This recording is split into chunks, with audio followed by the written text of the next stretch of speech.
estar. Voy a saludar a un viejo amigo, compañero, colega también de trabajo. Es un gusto estar contigo, José Luis Exeni. Bienvenido. Estimado Antonio, me da mucho gusto estar en el programa para conversar estos temas de coyuntura y presentar algunos datos de un estudio que hacemos en la FES, que nos va mostrando cuáles son las percepciones de los liderazgos sobre diferentes temas, que un poco dialogan con las percepciones que hay en la sociedad, en la opinión pública. Así es, José Luis, bien nos dice, vamos a hablar ahora del informe Delphi, que lo prepara la institución en la que él trabaja, en el FES, y pues tiene datos por demás interesantes que los vamos a ir viendo uno a uno. Dentro de poco también vamos a estar en contacto también con nuestro colega de trabajo, Julio Peñalosa. Estamos esperando el contacto con él para tener un diálogo entre los tres sobre los datos. Pero ¿qué tal si comenzamos a ver si producción nos ayuda para ver en principio, a ver, los datos, ahí está. Antes de comenzar a repasar los datos, José Luis, me gustaría que me expliques un poco cómo se hace este trabajo. Sí, el estudio Delphi es un estudio que hacemos periódicamente en la Fundación Freddy Chever. Lo estamos haciendo desde el año 2019, tenemos sucesivas mediciones. Ya hemos hecho 12 estudios en todo este periodo. Es una metodología cualitativa, hay que aclarar que no es una encuesta representativa que expresa así piensan los bolivianos o los líderes, no, es una muestra intencionada con líderes políticos, líderes sociales, académicos, analistas, gente muy importante en los medios, ¿no? Entonces tenemos una lista, les enviamos un cuestionario a través de una plataforma especializada, virtual, y la mayor parte de ellos nos responden, tenemos una alta tasa de respuesta, y en función a eso agregamos algunos datos y vemos como tendencias, ¿no? Obviamente lo que está expresado en este estudio es lo que piensan esas personas que han respondido, no tiene más pretensión de representatividad, pero es importante porque nos está diciendo qué están opinando sobre diferentes temas. La gente que está en posición de liderazgo, que genera opinión pública, que influye en la agenda de opinión, que influye en la agenda informativa, los líderes sociales. Entonces, es un grupo importante y habrá que tomarlo en cuenta para un poco contrastar con la opinión pública para ver en qué cosas coinciden, en qué cosas no coinciden, porque ocurre eso.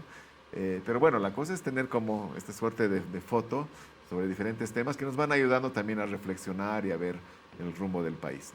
Y vamos a ver ya nomás qué tan importantes son el tema del censo, el tema de los liderazgos, el tema de la situación del país, política, económica, todo eso está reflejado en los siguientes datos. ¿Qué tal si producción nos ayuda? A ver si podemos ver ya el primer cuadro. Dice, razones por las que se va por buen camino. Dice, estabilidad económica, poca inflación, está con el 85%.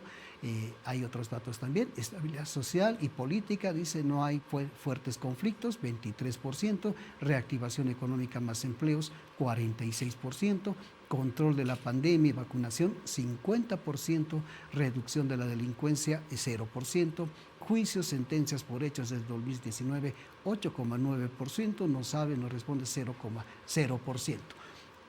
José Luis, La ¿qué nos primera muestra? pregunta que hacemos es, ¿usted piensa que el país va por buen camino o mal Sí. camino? Es un poco para ver la percepción sobre el rumbo del país. Y ahí en la serie larga, digamos, por tomar un referente, en agosto del 2020, en el gobierno de Áñez, además un momento de mucha tensión, mucha Sí. conflictividad, cuando había incertidumbre incluso sobre la fecha de elecciones y movilización en las calles, 90% decían que vamos por mal camino, ¿no? Eso mejoró sustantivamente en octubre antes de las elecciones, cuando se empezó a equilibrar buen camino, mal camino. En diciembre fue el único momento donde la mayor gente decía que íbamos por buen camino y desde entonces en las sucesivas decisiones van parejos, ligeramente inclinado al mal camino. En este estudio de octubre de este año nos preguntaba por primera vez por qué. ¿Por qué va por mal camino o por qué va por mal camino? Y efectivamente quienes dicen, ahí está el dato de por buen camino el 40, por mal camino el 48, quienes dicen por buen camino están priorizando o destacando estas dos cosas que están muy claras también en la aprobación del presidente, la reactivación económica, que hay baja inflación, que vamos saliendo adelante, que hay estabilidad y no suben los precios, un poco mirando quizás a nuestros vecinos, ¿no? Y todo el tema de la gestión de la pandemia, las vacunas. Entonces, temas económicos y temas sanitarios son los que dan pie a la gente a decir, sí, vamos por buen camino. En cambio, si vemos la siguiente lámina, la 3, Sí, ahí los está. que dicen que vamos por mal camino, más bien ven temas de conflictos sociales y políticos, ven que no hay reforma de la justicia, se persiste la crisis de la justicia, o temas de corrupción, digamos, están poniendo el foco en otras cosas, quizás en los déficits, ¿no? Y es comprensible y es interesante porque nos permite ver en qué se ha podido avanzar más o mejor y en qué tenemos todavía asignaturas pendientes o estamos estancados o estamos retrocediendo. Esta pregunta es importante si se complementa con las siguientes preguntas. Preguntamos la actual situación política del país y nos dicen regular. La actual situación económica nos dicen de regular para buena. Y preguntamos, ¿cómo cree que será dentro de 12 meses la actual situación política? Y nos dicen, igual con tendencia a empeorar. Y la situación económica igual con tendencia a mejorar. Entonces, por ahí van las percepciones, no son desastrosas, pero tampoco son muy optimistas. Habrá que ver Ahí está. cómo se van. Si podemos volver un poquito en el cuadro anterior, por favor, a producción. Habíamos visto que la gente que dice que vamos por buen camino destaca mucho la estabilidad de la economía, ¿sí? Ahora, la gente que dice que vamos por mal camino destaca los conflictos sociales y políticos y la crisis judicial. Y es lo que dice José Luis, ¿no es cierto? Los que ven el camino, el buen camino, están más enfocados en el lado económico, ¿sí? Podríamos decir en el bolsillo de la gente, en los precios, en todo eso. Y los que dicen que vamos por mal camino, José Luis, se enfocan casi directamente a los conflictos sociales y políticos. Sí, y además influye mucho la coyuntura y el contexto. Este estudio se ha hecho entre el 30 de septiembre y el 21 de octubre, a las puertas del conflicto y del paro por el censo. Entonces, claro, nos dice, los conflictos sociales y políticos no están bien, vamos por mal camino. Entonces, también influye la coyuntura, pero lo interesante es que no hay la gran polarización respecto al buen o mal camino, sino más o menos corren parejos. Y claro, tiene que ver, como decía, con en qué estamos avanzando bien o estamos mejor respecto a aquello que todavía tiene muchos problemas en el país, ¿no? Así es. ¿Qué tal si avanzamos? Podemos ver los siguientes cuadros, por favor.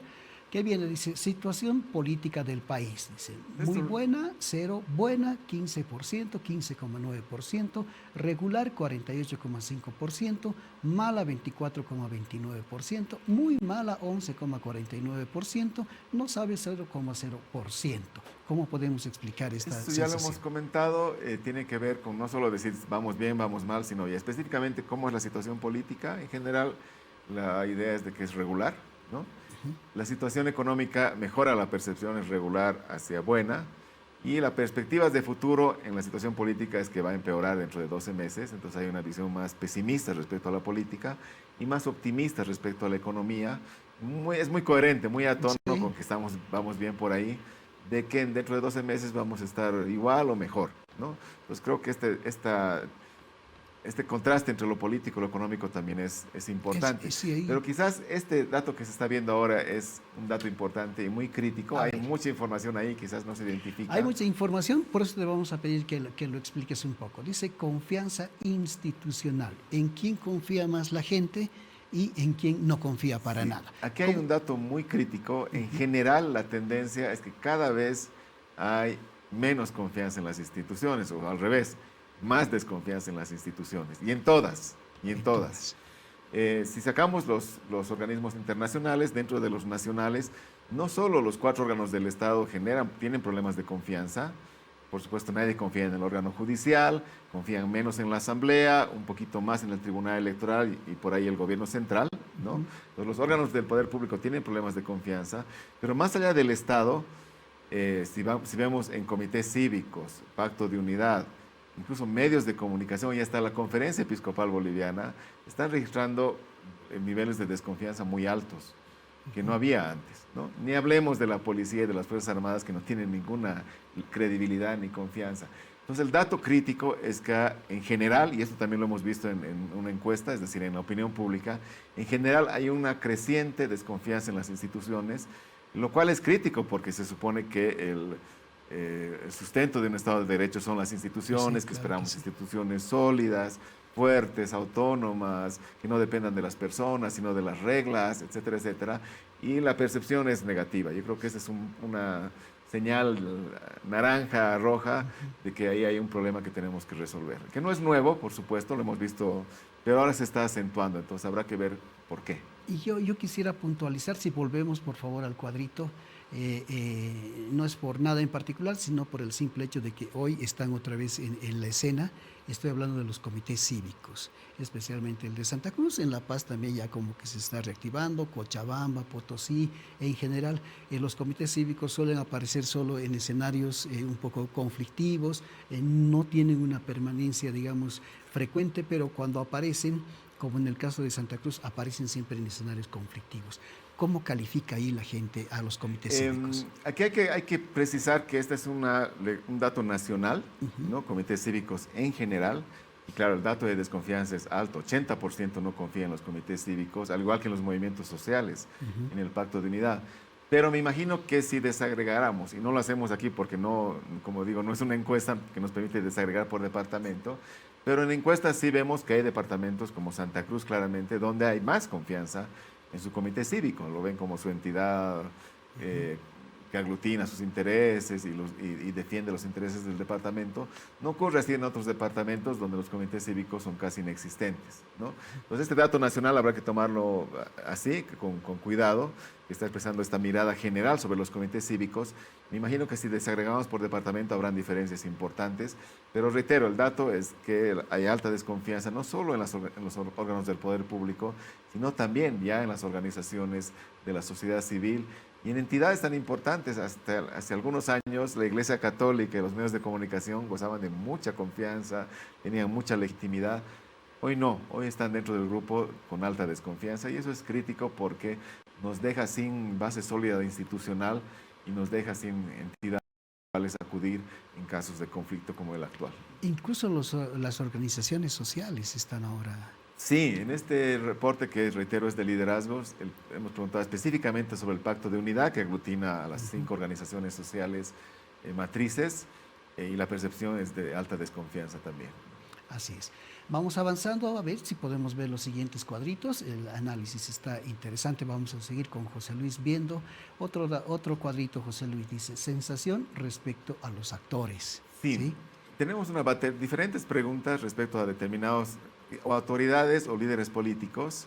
Y esta es una pregunta interesante porque decimos, en una escala del 1 al 7, donde 1 promueve el enfrentamiento y el 7 promueve el reencuentro, ¿dónde lo sitúa? ¿No? Claramente, claro, hay que entrar al dato, al cuadro con mucha información, pero claramente Luis Fernando Camacho y Evo Morales son los que aparecen como los que más promueven el enfrentamiento. ¿Sí? Esa franja verde, azul, es hacia la izquierda, promueve el enfrentamiento. En menor medida, pero también promoviendo el enfrentamiento, están Carlos Mesa, comités cívicos, organizaciones sociales, activistas en redes y medios de comunicación. Y los únicos que más o menos aparecen como promoviendo el reencuentro son Luis Arce y David Choquehuanca. Y esto es consistente con, veremos más adelante, una lámina sobre la aprobación o positividad o negatividad de estos liderazgos o de las gestiones. Y Luis Arce aparece claramente como con una alta aprobación, ¿no? Ahí está. El resto se los ve más bien como muy ensimismado y promoviendo el enfrentamiento. Ahí está, les vamos a leer el dato a la gente, por favor, si volvemos al cuadrito. ¿Quiénes promueven mayor confrontación?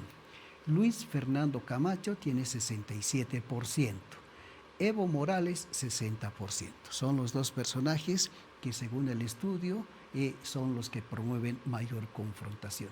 ¿Y quiénes más bien promueven un poco más el reencuentro? Ahí está Luis Arce y David Choquehuanca también en los primeros lugares. Exacto. Esa es la interpretación que hacemos y te diré que es también como que la sensación que tiene la gente en este momento, sobre todo, ¿sí? En lo del censo. Y nosotros hemos hecho varias entrevistas, notas acá y vemos fundamentalmente a Luis Fernando Camacho como el protagonista, ¿no?, de la confrontación. Y en los otros temas políticos, por ejemplo, al interior mismo del gobierno más, ¿sí?, o gobierno partido del gobierno, aparece siempre Evo Morales como la figura principal. ¿Sí? ¿Coinciden los datos?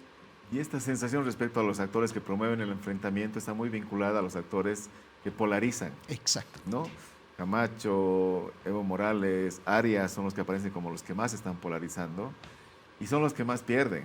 Sí. La polarización ya ha dejado de ser rentable, o sea, hablan solo para su tribuna, para sus barras bravas, no están generando puentes de encuentro. Los que menos polarizan, en este caso, el presidente, por una cuestión quizás táctica o estratégica, aparece mejor posicionado en la percepción de la población. Eso es algo muy interesante y nuevo para mí. Te digo por qué. Porque en este escenario de conflicto, y hemos entrevistado a personalidades cruceñas incluso, nos decían que quien más gana es Camacho. ¿Por qué? Porque es como que su hábitat, ¿no? La confrontación, la pelea, el discurso provocador, etcétera, es como que eso le hace bien a él.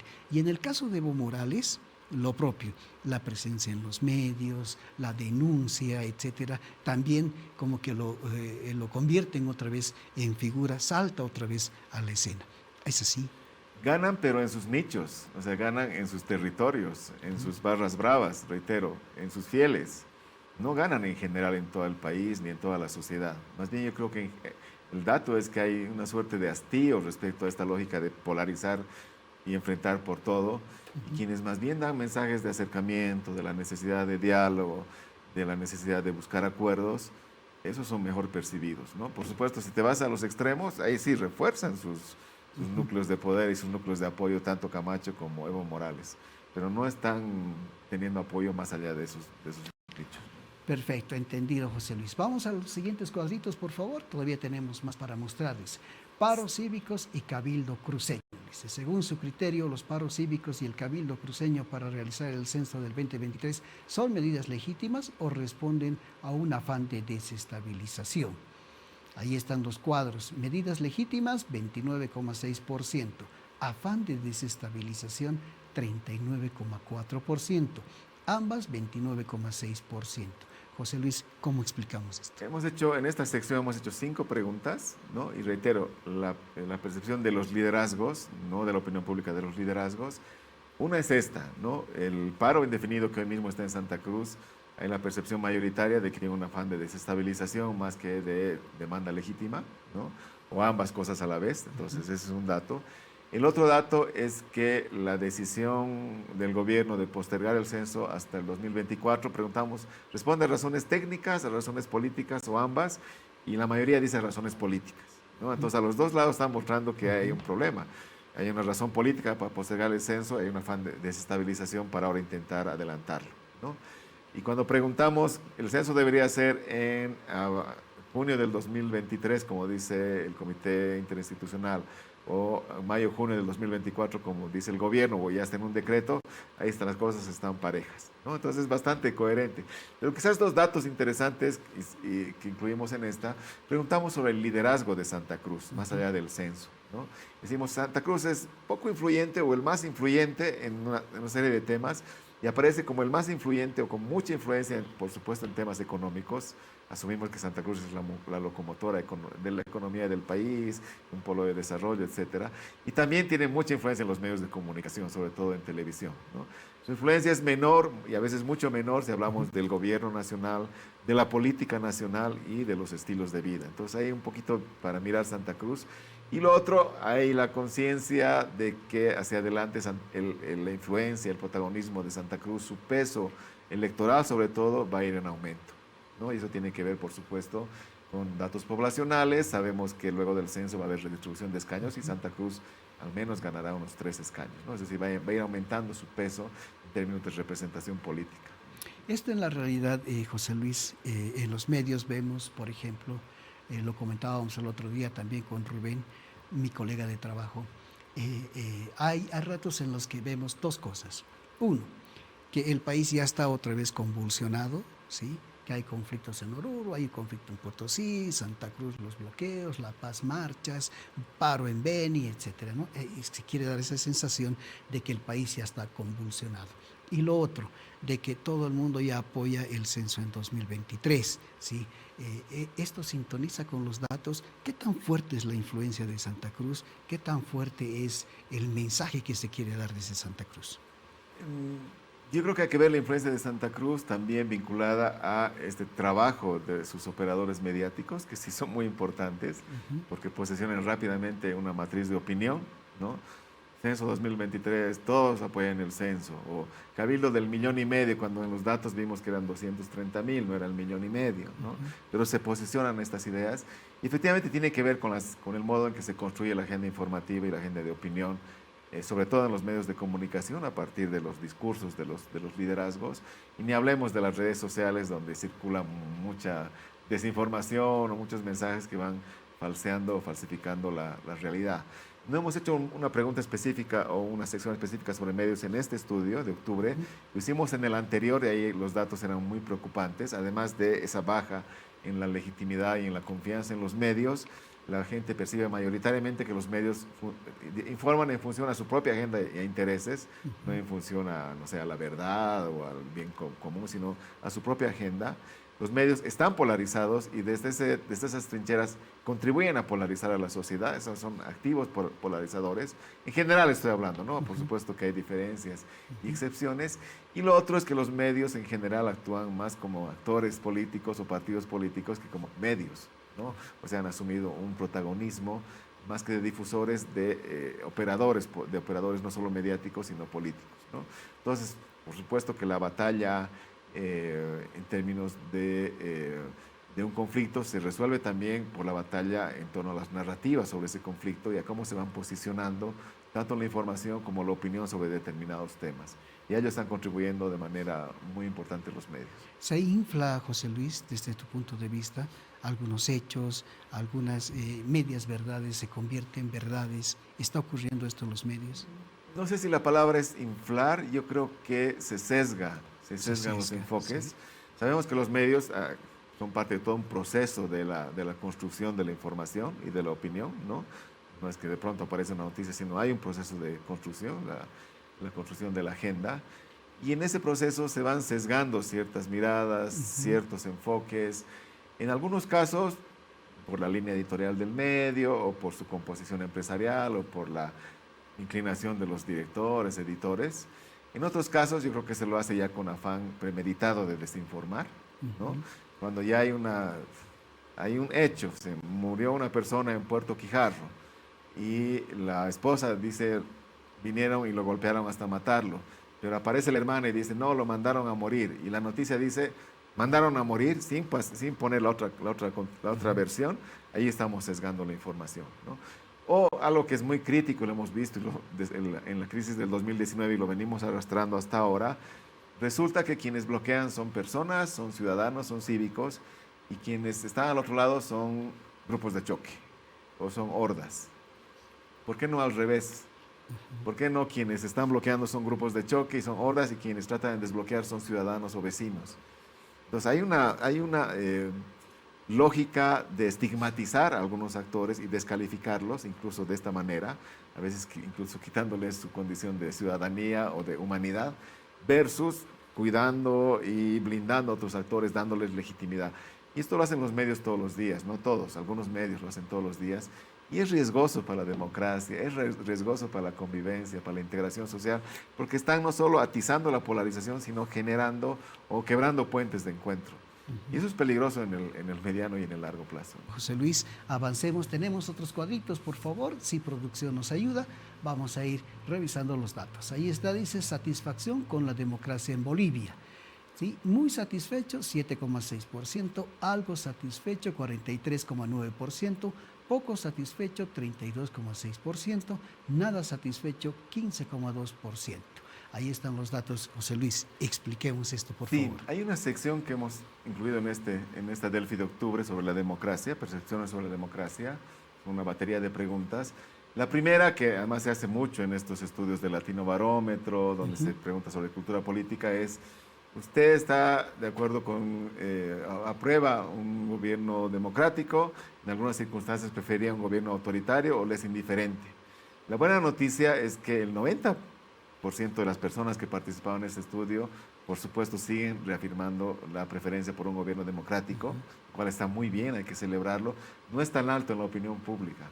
En la opinión pública ya hay un tercio, que es muy preocupante, que dice, sí, en ciertas circunstancias un gobierno autoritario no estaría mal, o me es indiferente si es democrático o autoritario, entonces hay también que mirar eso. Pero esa es una pregunta. La otra, ¿usted cree que la democracia es una democracia plena, con pequeños problemas, con grandes problemas, o no es una democracia, y la mayor parte dicen es una democracia con grandes problemas, ¿no? Y eso nos está mostrando que efectivamente reafirmamos la democracia como forma de gobierno, pero identificamos sus déficits, sus promesas incumplidas, los límites que tiene, las asignaturas pendientes después de estos 40 años de democratización, ¿no? Y la tercera pregunta es esta que mostrabas. Usted no solo prefiere la democracia, sino está satisfecho con su desempeño y sus resultados, y ahí la tendencia es a la insatisfacción, ¿no? No estamos tan satisfechos con cómo la democracia está generando resultados, o con su desempeño, o con cómo está gestionando los conflictos más allá de la legitimidad de los gobiernos a través de las urnas, ¿no? Pues esto es importante porque nos está dando cuenta de miradas respecto a la democracia. Sí, a mí también me place mucho, José Luis, de que la gente todavía reafirme a la democracia como un valor, como algo nuestro, como un patrimonio que tenemos hoy en día. No está en la encuesta, no lo sé, tú me vas a decir, pero yo creo que quienes no hacen mucho bien a la democracia son los actores. ¿Sí? Muchos de los actores de la democracia, especialmente nuestros líderes, dirigentes políticos, ¿sí? Quienes son los primeros en defender a la democracia cuando les conviene, cuando algo les sale bien, y criticar a la democracia o menospreciarla cuando ya no les conviene. ¿Qué opinas? ¿Tú crees que los actores, sobre todo los políticos, qué tanto bien, qué tanto mal le hacen a la democracia? Hay otros estudios que nos muestran que efectivamente los partidos políticos, los liderazgos políticos son poco democráticos, más bien son autoritarios, ¿no? No autoritarios no solo hacia adentro de sus organizaciones políticas, sino son autoritarios respecto a la toma de decisiones, al debate público o al no debate público, a la no renovación de liderazgos. Entonces, ellos sí, efectivamente, le están haciendo daño a la democracia. También líderes sociales, ¿no? Líderes de la sociedad civil. No hay que decir estos políticos son los malos Los únicos, y sí. estos son los buenos. También ahí hay gente que le está haciendo daño a la democracia con discursos polarizantes, de conflicto, con esta idea de me meto a mi trinchera hasta las últimas consecuencias, de que no hay que dialogar, de que tengo que imponer mi idea. Entonces eso es muy crítico. No es nuevo, no es nuevo. Los partidos ha habido siempre una percepción crítica respecto a los actores políticos. Pero lo importante, y es una de las preguntas que hacemos en esta Delphi, es cuál es la percepción del liderazgo que quisiéramos, ¿no? Y hay una pregunta que, o sea, dice, ¿usted preferiría un líder que consiga resultados aunque no cumpla las reglas? ¿O un líder que cumpla las reglas aunque no consiga resultados? ¿No? Es un poco... Y la mayoría dice que prefiere un líder que cumpla las reglas, aunque no consiga resultados. Y eso está bien, porque tiene que ver con respetar las reglas, respetar el Estado de Derecho, respetar los resultados de una elección o de un referendo. Y habrá que construir los resultados y habrá que construir los acuerdos. Te voy a poner dos ejemplos. Uno, primero, me trae a la memoria una entrevista que le hizo acá mismo Claudia Benavente a un líder minero como es don José Pimentel, ¿sí? Y él decía dos cosas que a mí me parecieron muy importantes, ¿no?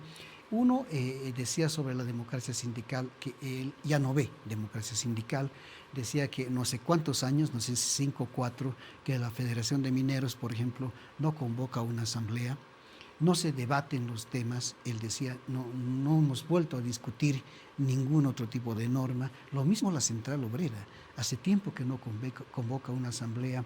Como son parte del gobierno, asumen o aprueban las medidas que el gobierno toma, pero ese debate sindical, eso se ha perdido, decía el señor Pimentel. ¿Tú estás de acuerdo? También ahí abajo hemos perdido la práctica de la democracia y también ahí abajo le estamos haciendo daño a la democracia. Sí, coincido plenamente. Hay esta idea de que somos una democracia sin demócratas o con pocos demócratas, porque tenemos partidos políticos autoritarios, hay autoritarismo en los sindicatos, donde no se renuevan dirigencias o se imponen decisiones sin suficiente deliberación.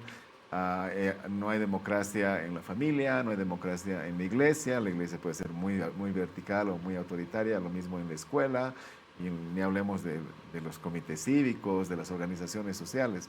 Entonces creo que hay un déficit, no de democracia, sino de cultura política democrática, Exacto, ¿no? sí.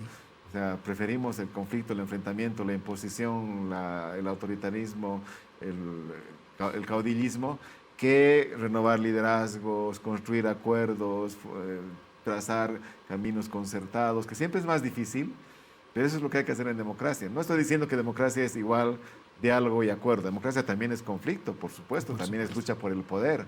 Está bien que sea así, pero hay que buscar esos equilibrios. Entonces yo coincido, creo que también en las bases está faltando renovación, está faltando debate, está faltando más ejercicios democráticos. Ahora te voy a mostrar un video, si me ayuda producción, por favor. Tenemos listo el video, si lo podemos pasar en este momento para después también analizarlo con José Luis. Tenemos el video, esto ocurrió anoche, producción, en Portachuelo, sí, ahí me dicen Santa Cruz. Adelante con el video, producción, por favor. Entrar nunca en duda de si lo vamos a ganar. Cuando entramos nosotros a un paro, ya la tenemos ganada. Así es, eso.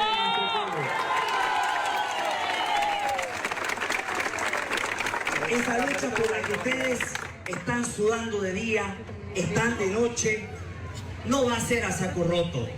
Nuestra institucionalidad también se encuentra unida a nivel departamental y con una línea clara. El mandato del Cabildo es censo al 2023. Así es.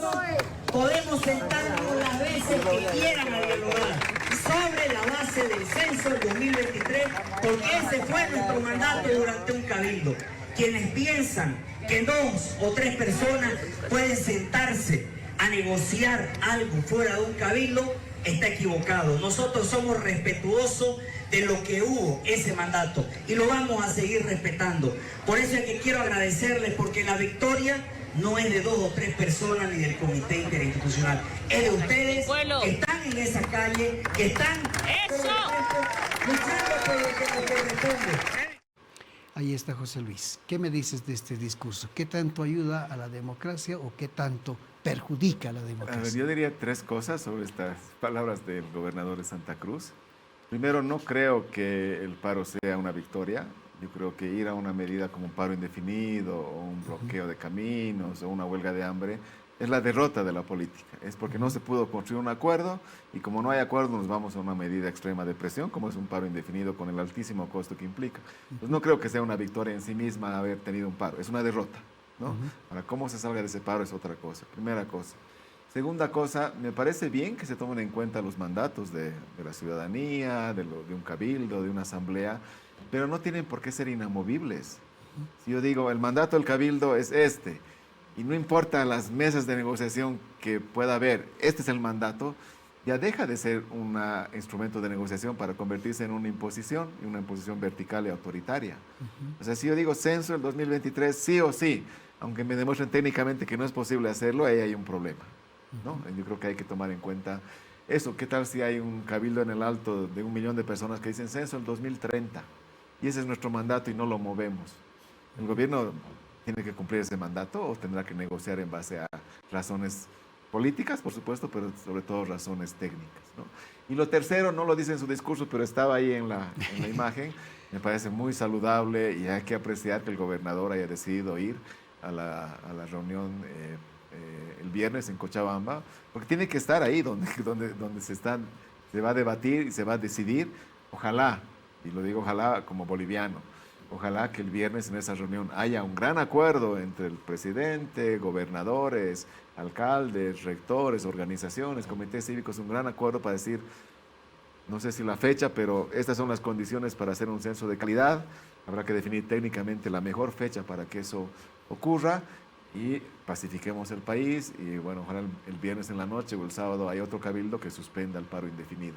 Ojalá, y todas las amenazas de cercos, contracercos y bloqueos que son deplorables también. O sea, no ayudan en nada a solucionar el conflicto, sino lo agravan. Creo que los mensajes que van echando fuego a la hoguera son perniciosos y son peligrosos. Los mensajes que van tendiendo puentes, reitero, y diciendo, bueno, no será aquí, hay que buscar algo que sea razonable, que sea fundamentado, que sea serio, porque no queremos hacer un censo que después desconozcamos sus resultados porque ha sido mal hecho. Sería fatal, ¿no? Queremos hacer un censo que nos sirva para la definición de políticas públicas, para redistribuir recursos, para redistribuir escaños, para ver qué es lo que está haciendo falta en los diferentes componentes que se identifican en un censo de población y vivienda en el país.